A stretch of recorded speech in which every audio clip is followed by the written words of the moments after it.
Ish banori Big Brother VIP ka tronditur me rrëfimin e tij gjatë një interviste.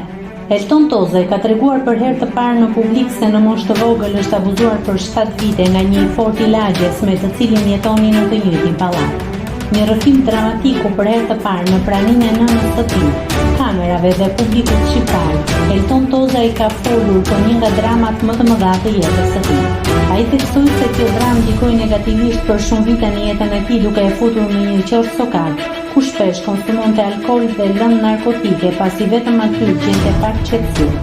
Por edhe më i rënd ishte rrëfimi i tij, kur tregoi se shpesh ka menduar të japë fund jetës.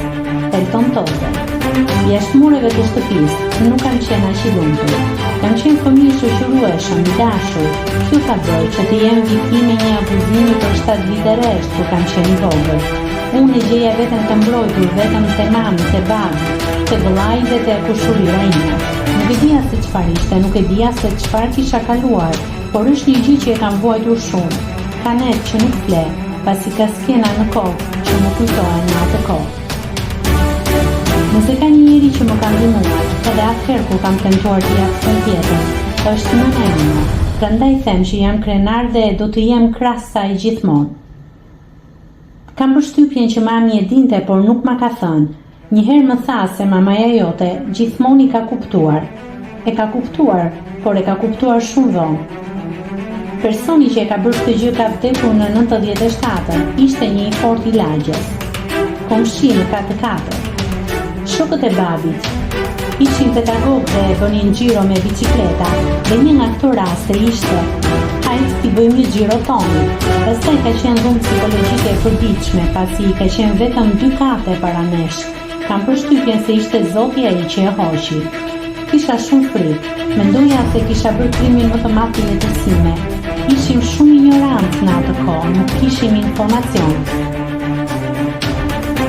Unë e kam folur shumë vonë, gjej rastin këtu të them Dori, Gjuli, Arditit, miku im më i mirë, ku unë nuk ja kam thënë familjes time, pavarësisht se ta e kuptuan se çfarë kisha kaluar. E kuptuan mbase mund ta dinin, por nuk e besonin ose nuk e konceptonin.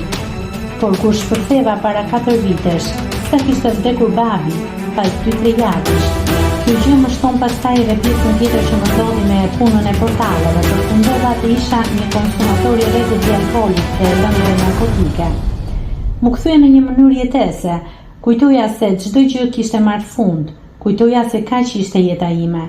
Shpesh shkoja deri aty sa apo e bëja për t'i dhënë fund jetës. Gjej rastin t'i kërkoj falje mamit për gjithçka ka kaluar, për sakrificën që ka bërë. Për mua është grua e hekur e fortë. Nëse klikoni mbi butonin subscribe, do t'ju shfaqen të gjitha publikimet tona. Ju ftoj t'i bëni subscribe kanalit, të pëlqeni videot dhe të lini komentin tuaj.